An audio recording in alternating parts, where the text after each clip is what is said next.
So, it is May 8th, 2012. It is happy hour time. If you're watching live, thanks for being here as we get this vibration going and receiving it and amplifying it. And if you're watching the archive, well, thank you for receiving this and amplifying it and sending it into your world. Vibration, love, and light are not time and space dependent. Whenever you feel this, whenever you add to this, whenever you receive and resonate at this level, it is perfect, and that is Hug Nation. So thank you for being here and being a part of this. Before we get too deep, let's just get present. Take a moment just to tune in with your body. Let go of the labels, the roles of yourself. Let go of the labels of the sensations and the things you experience.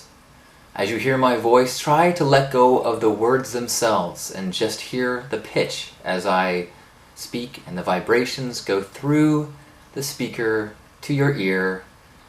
That pitch and consonant vowel symphony interpreted into words which are given meaning. But let's stop before the meaning and just hear the sounds. In the present moment, you simply receive.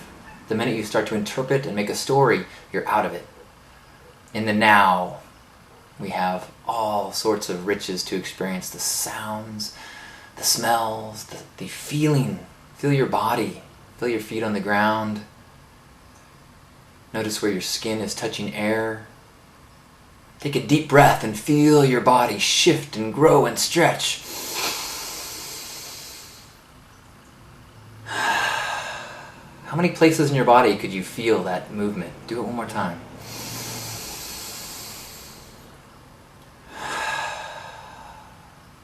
The path of becoming present, the practice of becoming present, is the process of resetting baseline so that you don't take too much for granted.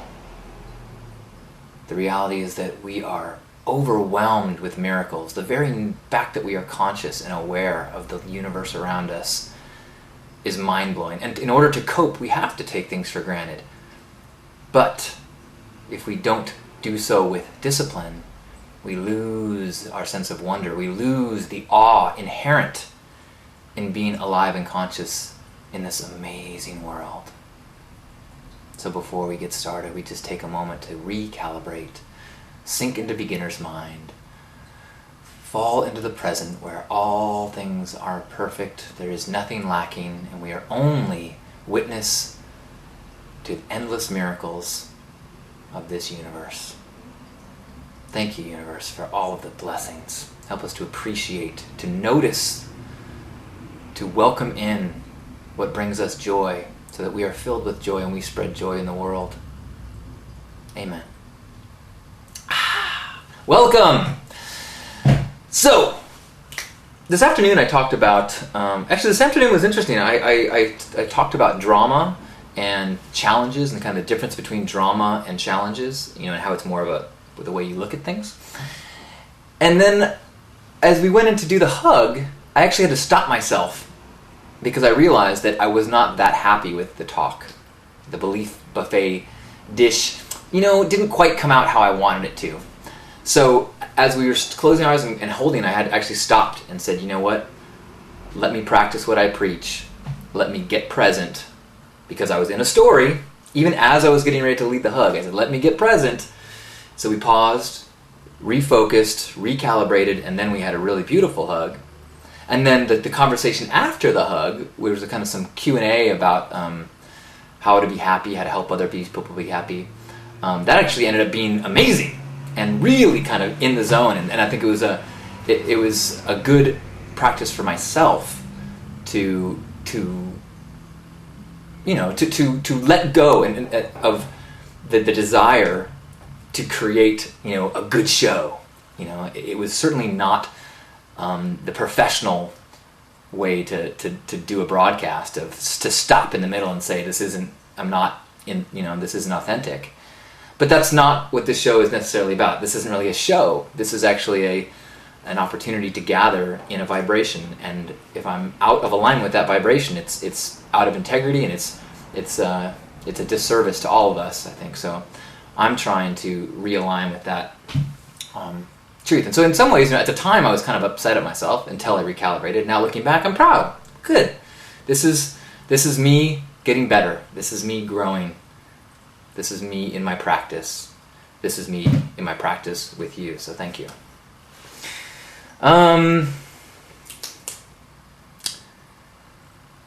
Okay, so what I want to talk about tonight was kind of specifically the topic of the afternoon about drama and how it relates to Burning Man or festivals, or Burning Man is the good example about it. And so this weekend at my Pink Heart camp meeting, I addressed some things about drama and some things about conflict resolution, as well as we had some conversations about some topics that were causing some tension within our group. The topic that we were having this tension around, and I say tension not in a negative way, was about our private area. We create this grand gift to give to the playa, to give to the Black Rock City, which is a water bar, which is pink shade and furry couches and ice water and ice cream and all these things that we raise money and to give this gift to our city. But we also create as a group a living area, which becomes like our little village for our family. And it's private, we can invite people in, but it's our space. And so we had some conversation where people were saying, can we talk about some guidelines for that area? And some of the things that people talked about was smoking, as well as dietary things. We have some strict vegans in our camp. We have people who do no drugs, and we have people that do lots of drugs. And so one of the things too is about leaving paraphernalia, because it is a private place, and it's sometimes it's nice to have a private place to hang out with your friends, and I don't know what drugs people might be doing, having aspirin or something like that. I don't know. But having paraphernalia out was disturbing for some people, and so they wanted to discuss how can we create a place where people feel safe to do whatever they want to do, but also create a place that doesn't make other people feel uncomfortable. And the same is true with smoking. We don't want to say smokers go away, but we also don't want to say, hey, if I'm sensitive to smoke, I can't hang out there. And that's kind of what happened last year. There's some people in our camp who are very sensitive to cigarette smoke. So they just decided even though we knew, and that if you said, hey, can you put that out? People would. That's an awkward thing to do. And so instead of interrupting the flow of an experience or a time, they would just decided not to hang out too much. And eventually we settled into a place where no smoking during meals, and other things that kind of settled. But we wanted to try to experiment and try to hold ourselves to an ideal of what can we express ourselves, express our needs, our desires, not from you suck, I want this, but instead saying, what are all the factors? None of us are going to intentionally disrupt another person's experience. Somebody brought up, I think it was Cricket, that what we need to start, or all we're really asking of one another is it radical courtesy? Or radical compassion? Or I think it was radical courtesy. Maybe it was, I don't know who said it. Anyway, the point is that's really what we expect from one another, and I think that's awesome. But we still need to know where everybody stands. And so we decided during the meeting that we don't know what the rules are going to be, or if we were going to have rules. But I was really pleased with how, as a group, we discussed these things and spoke our mind, because it's this communication at its best requires honest sharing of my needs, as well as a loving ear to receive, and not to go instantly into defense, not to go instantly into attack, just to hear one another. And then we can, I think that everybody there would happily have made compromises. In fact, everyone who has had something at stake all said, you know what, if it will make it harmonious, I will step out and not use this area. But what we want to try to find is can we step it up? How can we make it so everyone is happy and everyone in the family can feel comfortable and heard and cared for, and so that radical courtesy can take place. And so it's been an awesome experience and an exercise in this radical communication. So that's one way to try to address drama. I should say that this afternoon we discussed and defined drama a little bit, because drama, on one hand, is what life is. Drama, in the entertainment sense, is the ride of life, right? But when we talk about drama in the kind of negative way, what we're talking about is kind of a script, a pattern, a ongoing, unpleasant belief or script that is binding us to a feeling of uncomfortableness or unhappiness. And so when someone brings you their drama, they're talking about some victim role story about how this person mistreated them or how this always happens, and that's kind of what I'm talking about. It's drama to me is when you have this story about how you've been wronged, how you're a victim, and you're not interested in having it reframed, you're not interested in changing anything, you're not interested in growing through it, you just want to vent. You just want to be heard as you retell this thing that brings you unhappiness. Now, the unhappiness, this discomfort, is comfortable to you. Does that make sense? This unhappiness is comfortable because you're used to it. And so that is how people sink into drama, and they retell the story. That's when people, their crap or cone, they just want to tell you and smell, they want to talk about the crap on their shoe, and they want you to say, wow, you do have a lot of crap on your shoe. And you know what? As a friend, that's an awesome thing to do. And sometimes that's really helpful, and sometimes that's all you need. And maybe I'm showing my male versus female, Mars versus Venus, lack of compassion. I know that sometimes that's all that you are needed. That's all that your partner or your friend really wants, is for you to go, that sounds hard. But I also think that it's good to become aware when you're doing that.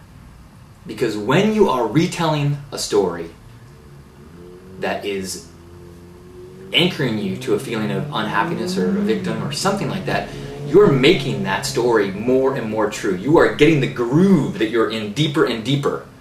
You are becoming the identity of that story and that role. So, when to tell someone that, I don't want to deal with your drama, isn't necessarily saying, I have no compassion or time for you. It's also saying, I love you. I know that this isn't who you are, and I'm not going to enable you to stay in this place. Especially in the context of, say, Burning Man. So, let me take a step back. I am very intolerant of drama at Burning Man. I have, on several occasions, asked people not to camp with me, not to be a part of our camp, and threaten people that they're going to have to leave when they can't find harmony with themselves and with their partner or their relationships or with other people in the group. And this is why. Burning Man is sacred. It's like if you're fighting with your brother on the way to church, you better hold your shit together and not be poking each other and fighting and causing a disruption once the pastor starts. Because that is sacred, special time. Everyone there has dedicated resources, time, and energy to try to be in this special place. So if you're going to take your fidgety, roles of with your, whoever, and make that detract the experience for everyone else, that is unacceptable. And so I pulled aside, couples and said, look, if you want to work through your patterns of animosity while you're at Burning Man, that's absolutely your prerogative. I think that you should set it aside and deal with it when you get home. But if you want to deal with that now, that's fine. But you need to do it privately. You cannot bring your into this sacred space. I will not have it. And I think that mentality is something that you need to ask and communicate with campmates in advance.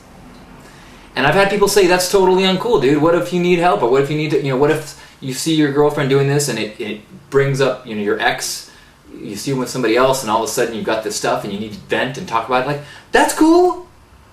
But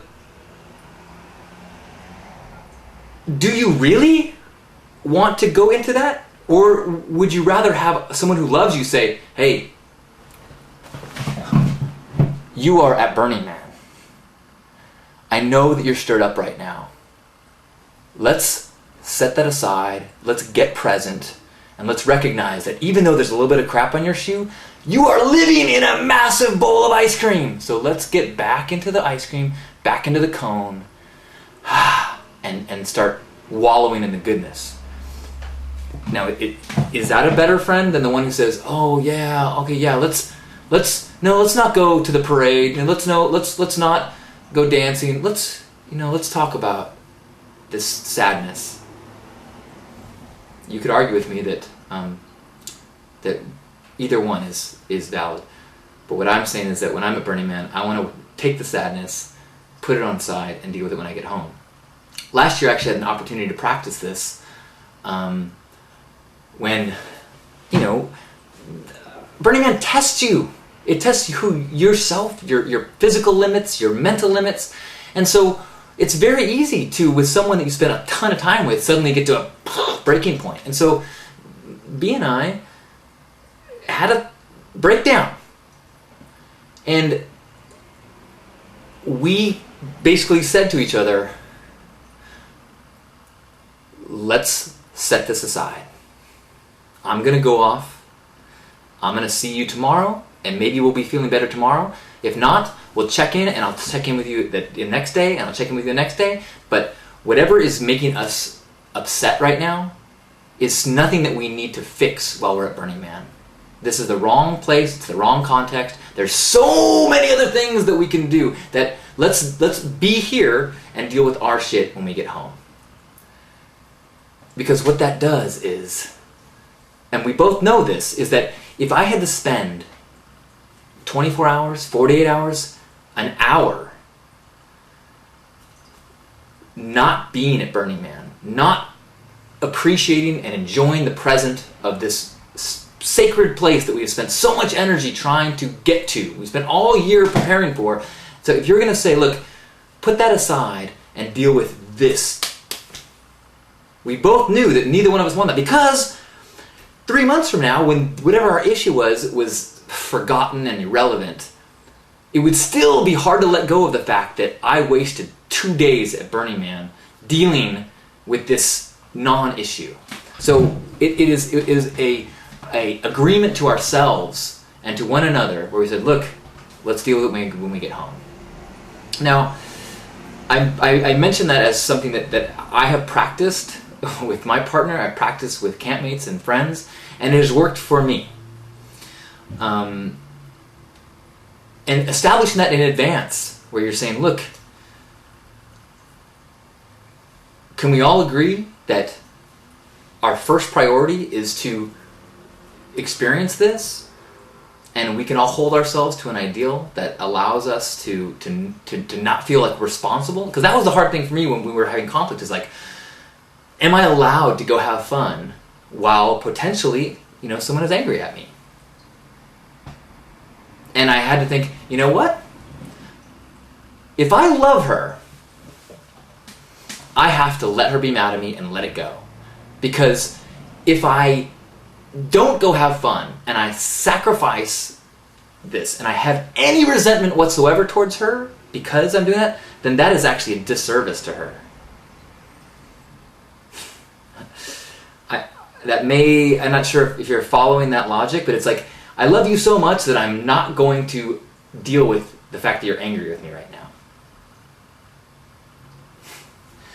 And so, that is a hard kind of thing to do. It was hard for me. But 3 days or 2 days later, when we totally had forgotten what we were upset about, we were both so grateful that we then had nothing to resent. There was no tension anymore. There was no like, okay, we're cool, so I can stop, dealing, saying no, I can't go party with you. I mean, one of the reasons this came up and one of we had this agreement was because several years ago, when I was at the burn with another partner, and I had some friends actually. My partner and I at the time, we'd been a little tense, and we decided, you know what, it's burn night. We're just gonna watch the burn and then take a sleeping pill and go to bed. And so we were in our tent, ready to go to bed, and a good friend of mine came in and said, "I just got engaged!" And my partner was asleep, and I, was still awake, and I was like, I know that if I get up and go celebrate with one of my dear friends, the celebration of them being engaged, if I leave, they're going to be so angry at me. If I stay, I'm going to resent them for not letting me have this moment. And that is a challenge that I think that we find ourselves in a lot. I know that I'm so grateful for my partnership with B now, because I've had to unlearn some of those challenges and really learn what true love is, which is that I want you to know that I want you happy. Even if in a day from now, when I'm having a mood and I don't want to go out, and your friend, I want you to go, you know what? I'm going to go have a good time, because I know that when you're in your right mind, you would want me to. That's been hard for me to accept. And I've had to actually have B say, look, you need to let go of these old patterns. You need to let go of these old, destructive fears and experiences, and acknowledge that what we have now is not anchored to those things. What we have now is a real, a true type of love, a your joy brings me joy kind of love.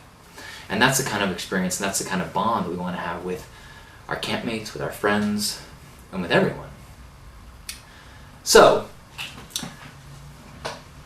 if you can sink into that recognition that love is your joy brings me joy, then you can start to hold each other to kind of certain ideals and certain standards and certain not gonna stand for the bullshit. I mentioned in our camp meeting that there's, when you have 100 people, and a lot of them have known each other a long time. Some of them, there's been people who've dated other people in the past, and old relationships, new relationships, old friendships, new friendships, and there's all sorts of patterns and things. And it's very possible that in those past patterns there is these edges of conflict or resentment or whatever. And so I brought up the fact, I brought up that, hey, there's some people that I want to make sure we have a talk before we go. That if there is tension, if there is, expectations, or if there is resentment, we need to get it out so that we know what to expect from one another, so that we don't bring that to the experience we've all decided to come together to have.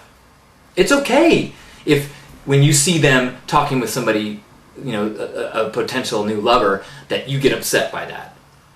What's not okay is you then deciding that you're going to act or deal in a way that it makes everybody have to deal with that frustration of yours. So if that means that you need to stay away from that person, if that means you need to camp elsewhere, if that means that you need to find some agreement so that, hey, I don't want you kissing people, when you're in the common area. Is that too much to ask? And you can say, you know what? If I want to do radical courtesy, and so if that's what's going to take for us to all to be in harmony, let's do that. Or saying, wow, when I see you kissing somebody else, it freaks me out, so I'm going to have to, whatever it is. But we need to, I don't want to have these landmines all over the place that we're then all in fear of. Now, what's interesting is that when I brought that up, I had like a half a dozen or more people say, were you talking about me? Is there somebody who's upset with me? Is it because of that one thing? And I'm like, oh wow, how fascinating that no matter who we are, we've all had conflicts. We've all had situations where we, got stirred up or stirred somebody else up. And I think that was a good reminder to like, oh, cool. This isn't about anyone doing anything wrong. This isn't about anyone, this is about, out of love, recognizing that we all have patterns and weaknesses, and we all have, insecurities, and we all have the potential to go into drama, the potential to act from old patterns that we don't like about ourselves. And that because we are acting as a supporting, loving, radically communicating, radically loving family, we're going to help each other to be our best. One of the things about Burning Man that teaches you more than anything else is surrender. You cannot be attached to the way you want the weather to be. You cannot be attached to the way you want the schedule to be. You cannot be attached to anything. And for some reason, it's a lot easier to go through that understanding with the weather than it is so with campmates. And so when people let you down or don't deliver as you thought they were going to or whatever, it's something that's much more difficult to release and let go as it is to a dust storm. But that's the exact same thing we need to practice. When the storm destroys your tent and dumps this and wrecks all your plans, you have to go, all right. And when a campmate doesn't show up and does this, you have to be like, okay. And then as you pick up the wreckage from your tent, you go, okay, I'm going to ratchet this thing down so that doesn't happen again. And when you make plans with that campmate, you go, okay, I'm going to do X, Y, and Z so that this thing that I have no control over does not upset me anymore. And maybe that means camping elsewhere. Maybe that means saying, whatever. I was so impressed years ago when I was at backcountry, there was a guy who didn't know us and he came camp with us. And after a few days, he was like, you know what? I'm gonna camp somewhere else. Thanks, guys. And he wasn't like, you guys, you do too much of this and you never do this. And he just said, oh, this is not the experience I wanted. I'm going to take care of myself. Thanks, everybody. So there's a few kind of concepts and ideas and practices of how to deal with drama. Hopefully that's helpful for you. Hopefully it makes it a little bit easier to take the tension and make it copacetic. Because it's always going to be a part of life. It's always going to be part of the adventure.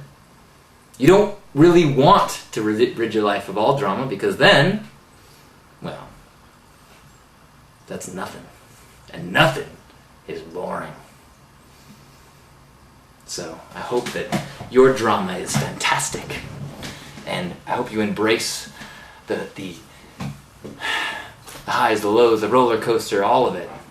And I hope the people that you sit next to on the roller coaster make your adventure even greater. And I hope that if they don't, you change your seat. And as we ride this coaster together in this moment, whether live or on archive, I say thank you for being on this roller coaster with me. Now, wherever you are, let's take a moment and have a hug. So grab yourselves by the shoulders. Be grateful for this body. This body that takes you through the world, lets you receive sensations, lets you have adventures, and acknowledge that within this body is this mind that's filled with a personality that gets caught up in sometimes what it thinks is right and other people are wrong, and has a to-do list and obstacles, and recognize that that's all part of the fun. Getting caught up in the game, trying to score, trying to stop things, trying to keep things, trying to get stuff. But beneath all of that game, beneath the physical you, beneath the identity of who you are, is the source vibrational light of who you are. And that is perfect, that is divine, that is source. And when we let go of our to-dos, we let go of our roles, we let go of our names and plans, we can allow that source vibration to just be who we are and guide us.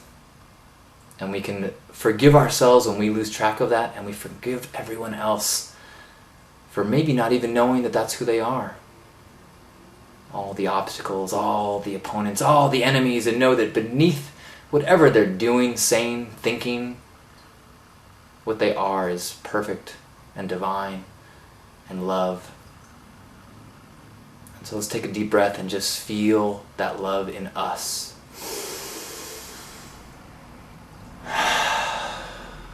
Let's take a breath and feel that love that we all are.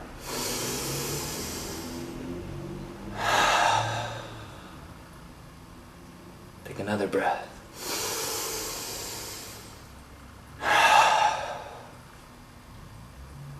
On behalf of Grandpa Caleb and all the Love Warriors, happy Hug Nation. Thank you for being you, for following your light, for allowing that vibration to ripple through the world and gift everyone you see with your smile, with your eyes. Thank you for walking your walk. I love you. Namaste.